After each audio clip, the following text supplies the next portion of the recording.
¿Has escuchado la historia de Jeffrey Katzenberg, el mezquino?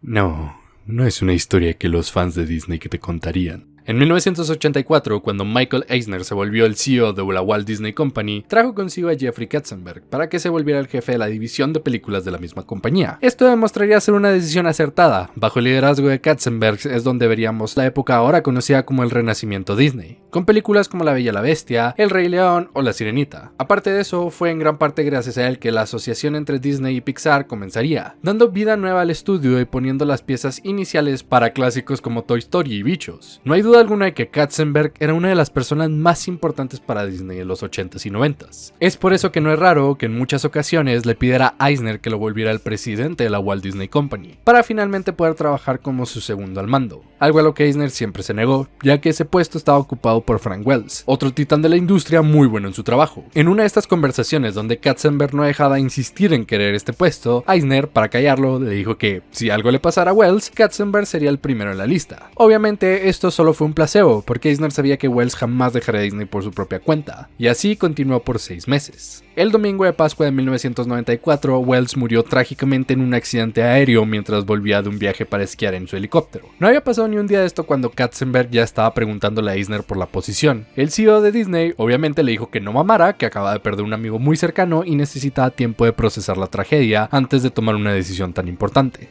Pero los meses pasaron y Eisner no puso a nadie en el puesto de su difunto amigo. Así que Katzenberg finalmente se cansó, demandó a Disney por $240 millones, se fue de Disney y formó su propio estudio junto con Steven Spielberg y David Geffen, DreamWorks. Esto es un resumen muy resumido de una historia llena de dramas, traiciones y berrinches que fue el nacimiento de uno de los estudios de animación modernos más importantes. Y si quieres saber más sobre esto, te recomiendo leer el artículo escrito por Kim Masters, quien vio en primera persona todo este drama desenvolverse. Es increíble ver todo lo que pasó detrás de la cortina mientras estos dos señores peleaban como niños chiquitos. El artículo está en la descripción del video. Decir que DreamWorks es un estudio creado a partir del odio y rencor del mezquino Katzenberg hacia Eisner y Disney sería dejarlo en poco. Por los primeros años de vida del estudio, DreamWorks tenía dos filosofías: ser el anti-Disney y que chingue su madre Disney. Realmente, si pudiera poner en palabras el odio que Katzenberg le tiene a Disney, sería probablemente ese meme de "y si 100 años vivo, 100 años chingas a tu madre, Eisner". Entre las múltiples culeradas que Katzenberg hizo para chingarse a Eisner están robarse la idea de Bichos para crear la película de hormiguitas y sacarla antes que Disney Pixar, jalar mucho talento de Disney creando un desastre interno en la compañía, y probablemente lo más ridículo que pudieron hacer es basar a Lord Farquaad en Eisner y volverlo un enano, porque este llamó una vez a Katzenberg enano. Sí, si alguna vez te preguntaste por qué Farquaad es el foco de todas las bromas y culeradas en la película de Shrek, es por esta pelea pendeja entre los estudios. No quiero que se vayan de esta historia creyendo que existe un malo y un bueno. Después de todo, estamos hablando de corpos que pelearon entre ellos tirándose dinero a lo pendejo. Y si bien Katzenberg fue parcialmente responsable del renacimiento de Disney, también es muy sabido que era un imbécil con el ego crecido, con el cual era muy difícil de trabajar, y muchas veces se daba golpes de cabeza con los directores y animadores por las decisiones creativas que ellos querían tomar. Darle crédito solo a él del renacimiento Disney ignora por completo el esfuerzo de la dedicación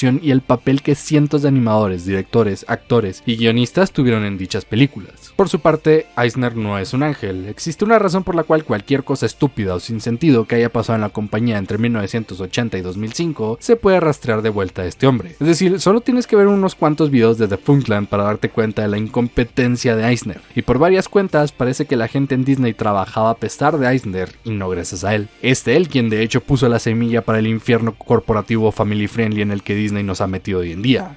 Piensa en la historia de DreamWorks contra Disney en algo como Alien contra Depredador, donde gane quien gane, nosotros perdemos. Y se preguntarán: Dani, ¿por qué demonios estás hablando de la historia de un estudio de animación en un video sobre el príncipe de Egipto? ¿No deberías de estar hablando sobre marxismo o algo así? A lo que yo respondo: que te valga verga lo que haga con mi canal, maldito desperdicio de esperma. Pero ya en serio, este mes decidí dedicárselo a DreamWorks en lugar de Disney para cambiar un poquito las cosas. Y porque pensar en lo que diría Katzenberg si supiera que le dediqué un mes a su estudio como un simple spin-off del mes de Disney, me hace sentirme poderoso. DreamWorks es esa clase de estudio que solo opera en dos modos: o vuela la pelota del parque o la caga tan cabrón que suelta el bat y le pega al niño que está viendo el juego como su deseo de Make-A-Wish. Toda esta historia que les acabo de contar es importante para entender el príncipe de Egipto y cómo es que siquiera puede existir. No tengo miedo en decir que es una de las mejores mejores películas animadas jamás hechas, y es muy probable que este sentimiento anti-Disney sea el responsable en gran parte de esto. La película tiene una vibra de ser lo que Disney jamás podría ser. Sí, sigue la fórmula Disney al ser un musical animado para toda la familia, pero tiene escenas que son potentes y no tienen miedo en ningún momento de hacer cosas arriesgadas que nunca se hayan visto en la animación, o al menos no a la escala de esta película.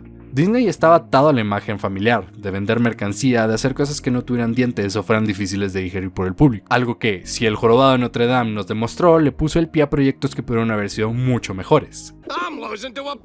DreamWorks aprovechó esto y decidió que su primera película que no fue hecha a velocidad inhumana para darle la madre a Disney, fue un proyecto que Disney jamás podría hacer. Una película basada en el libro del Éxodo, que, si bien puede ser disfrutado por toda la familia, en ningún momento se toca el corazón al mostrar imágenes viscerales que de hecho ocurren en la Biblia. Utiliza un dibujo mucho más angular y agresivo que se aleja de la seguridad y calidez de Disney para darnos algo que, si bien no es realista, tampoco es completamente caricaturesco. Esto permite a la película ser mucho más lenta y con peso en sus movimientos, dándose el tiempo necesario para contar su historia. Sigue siendo un musical como otras películas de Disney, pero mientras El Ratón hacía música mucho más llevadera y que podría escucharse en la radio, con sus obvias excepciones,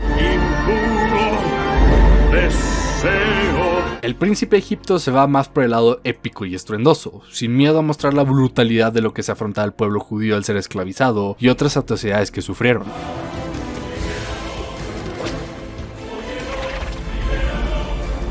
Es decir, hasta el alivio cómico de la película es mucho mejor que en Disney, y en lugar de ser el obligatorio cameo de algún comediante sin el cual la película podría estar igual, aquí son parte importante de la trama y tienen un número musical de poca madre.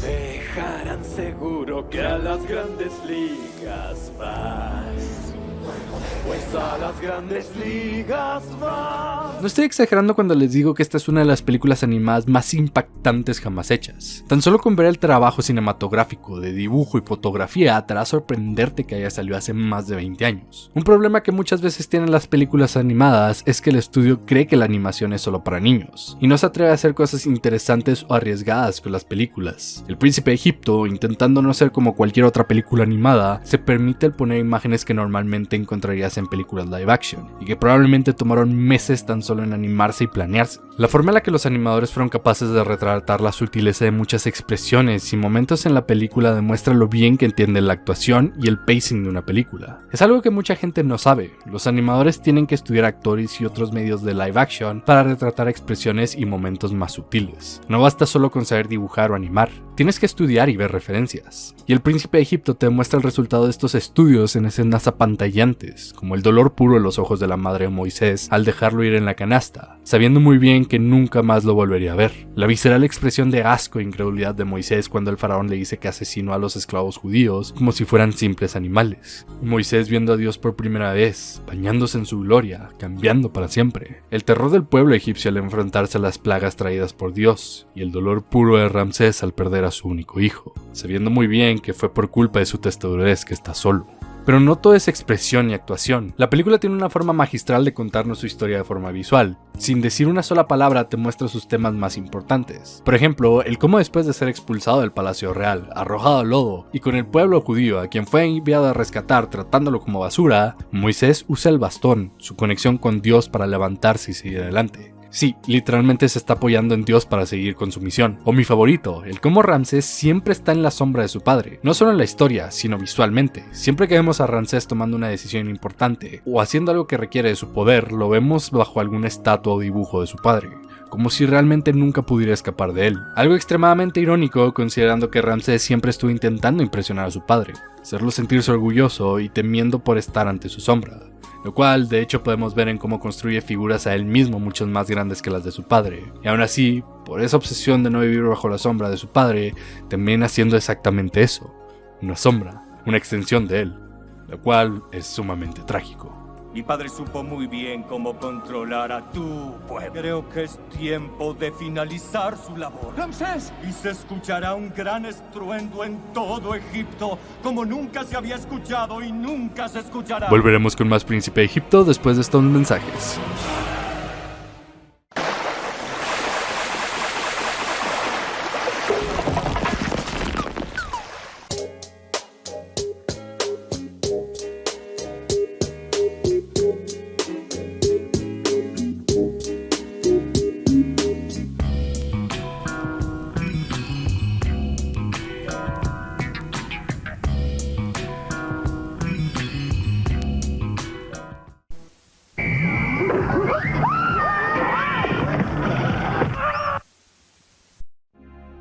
Algo que me gustó mucho de esta película es cómo presenta a Dios, específicamente al Dios judío o del Primer Testamento. La película estaba basada en el libro del Éxodo, pero con algunas libertades artísticas para hacerla más digerible e interesante. Moisés en realidad pasa alrededor de 40 años en el desierto con su esposa. El emperador contra el que llega no era Ramsés, entre otras cosas. Pero una cosa a la que se acercaron muy bien fue la representación de Dios en la mitología cristiana.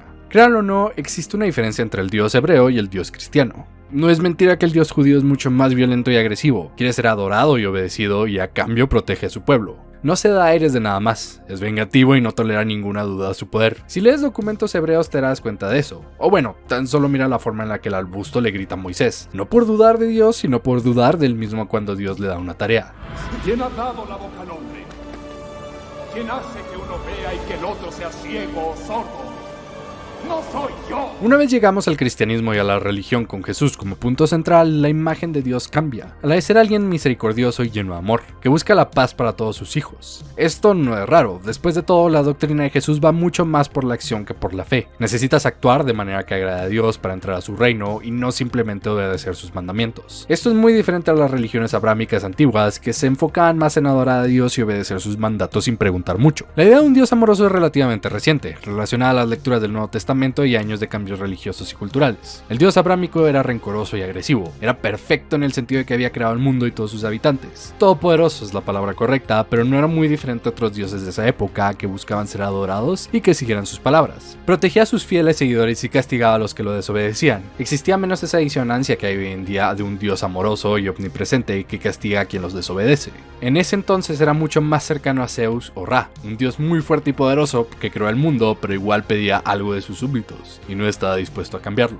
El príncipe de Egipto retrata muy bien esta clase de dios, uno más visceral y violento. No solo en cómo le grita a Moisés o presenta sus milagros, volviendo ríos en sangre y trayendo tormentas de fuego, sino en la escena de las plagas. Vemos cómo Dios está dispuesto a atormentar y torturar al pueblo egipcio para que deje ir a su gente, incrementando poco a poco las cosas que manden contra ellos. Ranas, insectos, sequías, muerte del ganado, no hay nada que Jehová no esté dispuesto a hacer por su gente, y la película lo pone como lo que es realmente, aterrador. Como pelear contra un tornado o una tormenta. Me encanta sobre todo cómo hasta Moisés se ve asustado por el poder de Dios, como que muchas veces ni siquiera sabe lo que va a ocurrir. Cuando llega a advertirle a Ramsés de la última plaga, suena como alguien asustado de no saber hasta qué punto puede llegar su Dios si no dejas de ser testarudo. Todo culmina con la muerte de todos los primogénitos egipcios, una escena que la película no tiene miedo de mostrar lo aterradora y desgarradora que es, con la fuerza de Dios bajando desde los cielos como una verdadera amenaza, que es capaz incluso de asustar a su pueblo.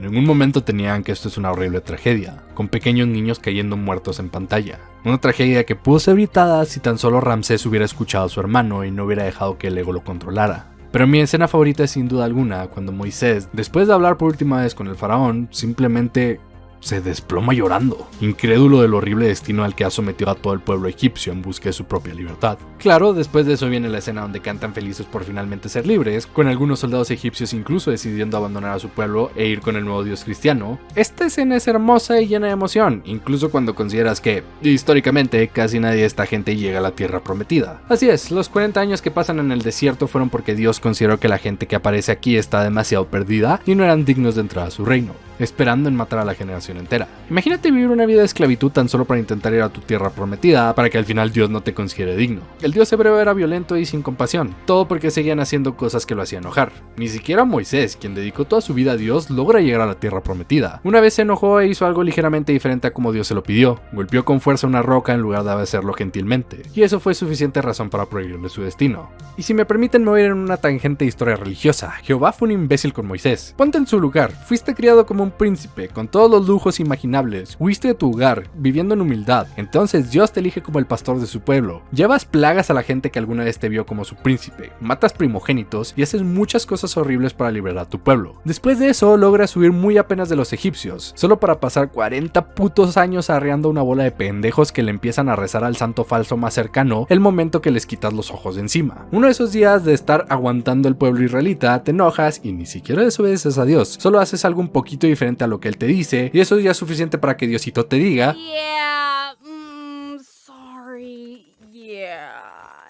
y no te deje entrar a la tierra prometida. Moisés era el súbdito más leal de Dios y aún así, por algo tan pequeño como golpear una piedra más fuerte de lo que él te dijo, ya te jodió una vida entera de servidumbre a él. Dios es un jodido esposo abusivo y me niego a cambiar mi opinión en eso. ¿Quién hace que uno vea y que el otro sea ciego? ciego o sordo.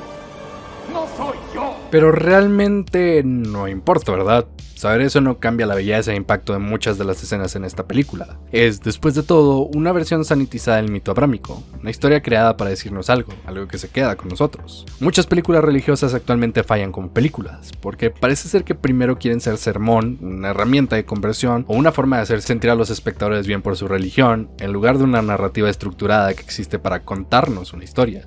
El Príncipe de Egipto entiende que sí puedes hacer una película religiosa, una película que no tenga miedo de decirte en lo que cree y cómo cree en ello, siempre y cuando estés dispuesto a contar una narrativa atrapante. Sí, se cambian muchas cosas para hacer que la historia quepa en 1 hora y media y sea mucho más atrapante, pero no es como si fuera difícil hacerse con una Biblia y leer la historia original. El Príncipe de Egipto no solo es una película religiosa, es también la brutal y real historia de dos hermanos que realmente se aman y se necesitan, pero por situaciones del destino se encuentran en lados distintos de una guerra santa. Esto hace que la película pueda conectar con cualquiera, no solo con un público religioso. Al ver las miradas y los sutiles gestos entre Moisés y Ramsés, entiendes el dolor y la tragedia de su relación, de haber perdido una conexión de verdadero amor y cariño por fuerzas mayores a ellos, donde el ego de uno evita que las cosas sean pacíficas y termina destruyendo un pueblo entero. De esta forma vuelve una historia épica de la Biblia en una historia mucho más personal y real, una tragedia en movimiento.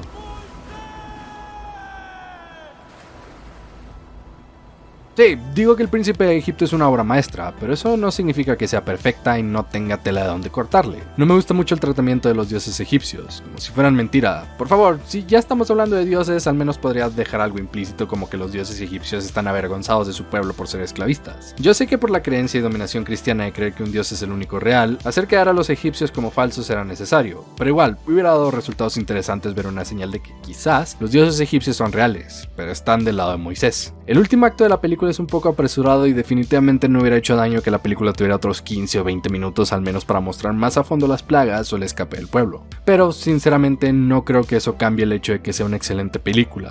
No creo que una película tenga que ser perfecta para ser una obra maestra. Tampoco creo que exista algo como una película perfecta, así que ahí está eso. Creo que la forma en que demuestra su maestría para contar una historia, tanto narrativa como visualmente, ya es suficiente para considerarla una de las mejores películas animadas jamás hechas, y una gran manera de empezar el mes de DreamWorks.